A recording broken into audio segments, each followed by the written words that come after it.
na.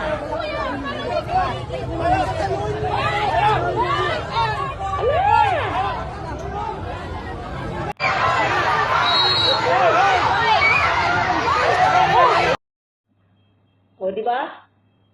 Magulo pa sila sa bulbul. Sobrang gulo-gulo ng Pilipinas. Krisis, may nagsambunutan. Alam mo, lahat nandiyan na talaga. Lahat siguro ng lahat ng bansa, dito mo makikita na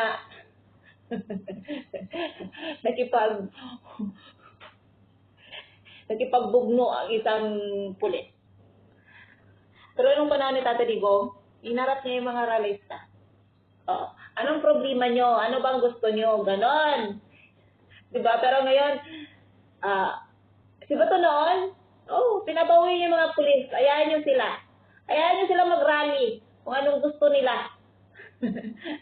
At napag-uusapan yun. Ay, grabe. Lahat mainit ang ulo. Pati buong katawan nila mainit. Yan yung suna for today's video. Please like and subscribe. Ay guys, subscribe niyo aking channel. Kasi marami pa tayong bubunuin na mga chismis. Mga pangyayari sa ating bansa na parang hindi mo na maintindihan talaga ang Pilipinas ngayon.